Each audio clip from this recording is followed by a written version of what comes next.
안녕하세요. CBS 기독교 방송 시청자 여러분. 시를 통하여 두 번째 만나는 아름다운 시를 읊는 사람 림학춘 목사입니다. 지난주에 다윗은 자신을 가리켜 용사요 왕이요 시인이라 했습니다. 지금도 마음이 동하면 저는 어쿠스틱 기타를 치며 찬양을 하지만 송라이터는 아닙니다. 때론 기회가 주어지면 지휘도 하지만 전문 음악가는 아닙니다. 그런데 하나는 분명하게 말할 수 있습니다. 다윗처럼 감성과 영성을 시로 표현하는 아름다운 시를 읊는 사람이라고요. 용사요? 글쎄, 한국 전방에서 33개월을 근무하고 유학 가서 8년 동안 학위를 마치고 불모의 땅에서 지금 교회를 개척하여 25년 되었으니 팬데믹 와중에서 한 번도 예배를 걸었지 않았습니다. 그러니 용사라 불러주시면 힘이 나겠지요. 용사와 시인이라는 어울리지 않을 것 같은 심성이 다윗에게 담겨 있기에 그의 시는 때로는 위험한 지뢰밭을 건너는 것과도 같습니다. 다윗이 유언을 남기기 전 마지막 승전가가 시편 18편에도 수록되어 있습니다. 지휘자를 따라 부르는 주님의 종 다윗의 노래. 주님께서 다윗을 그의 모든 원수의 손과 사울의 손에서 건져주셨을 때에 다윗이 이 노래로 주님께 아뢰었다. 그는 이렇게 노래하였다. 나의 힘이 되신 주님, 내가 주님을 사랑합니다. 주님은 나의 반석, 나의 요새, 나를 건지시는 분, 나의 하나님은 내가 피할 바위, 나의 방패, 나의 구원의 뿔, 나의 산성이십니다.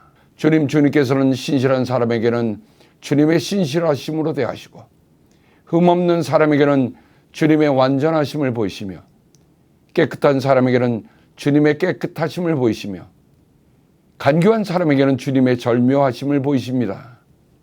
주님께서는 연약한 백성은 구하여 주시고 교만한 눈은 낮추십니다.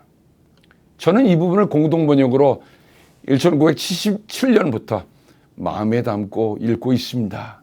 한 마음으로 당신을 위하면 당신께서도 한 마음으로 위해 주십니다. 흠없이 당신을 위하면 당신께서도 흠없이 위해 주십니다. 두 마음을 품지 않고 당신을 받들면 당신께서도 두 마음 품지 않고 붙들어 주십니다.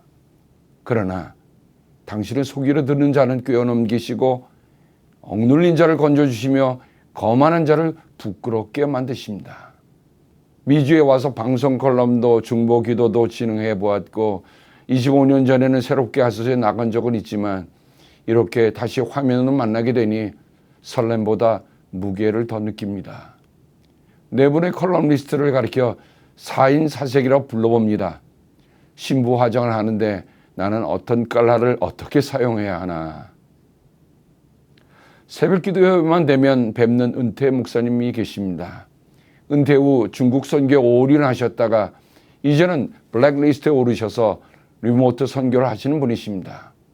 이분도 늦깎이 시인으로 등단하셨습니다. 그래서 염치불구하고 시 한 수를 이 방송을 위해서 부탁드렸더니 이내 답신을 주셨습니다. 그분의 편지입니다. 부탁하신 시 한 편을 부족한 대로 보내드립니다. 사정에 따라 사용하지 않으셔도 괜찮습니다. 최근에 쓴 시라서 아직 덜 다듬었지만 말씀하신 주제에 맞는 거라 생각하여 보냅니다. 팬데믹으로 사는 게 더 어려워진 세상입니다. 그래도 잊을 수 없는 아름다운 가치가 가득한 세상입니다. 별은 우리가 이룰 수 없는 꿈이며 희망입니다. 어머니는 인간이 가진 지고의 사랑입니다. 그리고 당신은 우리가 만난 주님입니다. 그분의 아픔으로 세상은 치료되고 있음을 믿습니다.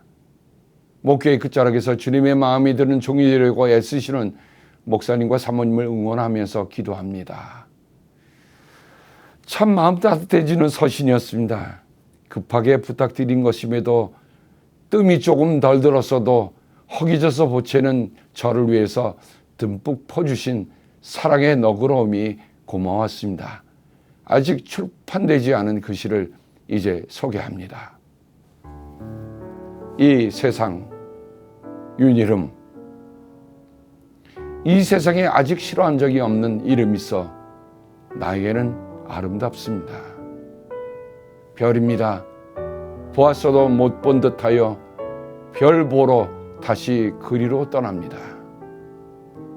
다음은 어머니입니다. 말 없어도 그리운 목화 같은 미소, 그 계신 곳을 몰라 합니다.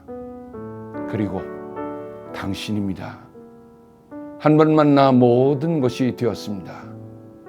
그 아픔까지 사랑합니다.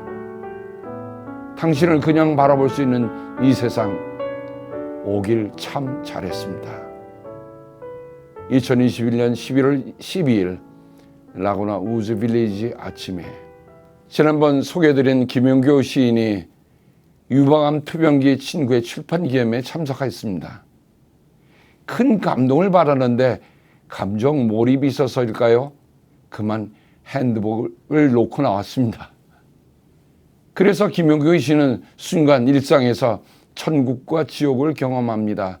지갑 안에는 현찰을 고사하고 면허증, 크레딧 카드 등에 있어서 재발급 수속을 한다는 것 자체가 지옥이었습니다. 그 다음날 기억을 더듬어 그 행사가 열린 한인타운 호텔에 전화를 하여 문의했더니 여직원이 보관 중이에요 라는 말에 친구의 도움으로 달려갔습니다. 그 핸드폰을 고스란히 내주는 직원의 무공의 눈빛이 무탈하리라는 확신을 전해주었습니다. 천국과 지옥이 바로 코앞에 있었습니다. 3%의 소금기가 바닷물을 썩지 않게 하듯 세상은 아직 또 정직한 사람들이 많아 살 곳이다. 그래서 저는 윤일은 목사님의 시 이 세상에 아직 싫어한 적이 없는 이름이 있어 내게는 아름답습니다. 그리고 끝에 당신을 그냥 바라볼 수 있는 이 세상 오길 참 잘했습니다. 팬데믹이 언제 어디서 끝날지 모르지만 그래도 주님이 보내주셔서 내가 이 세상에 살고 있다는 것 오길 잘했습니다 하고 하는 우리들 모두가 되었으면 좋겠습니다. 다음 주 이 시간에 뵙겠습니다. 고맙습니다.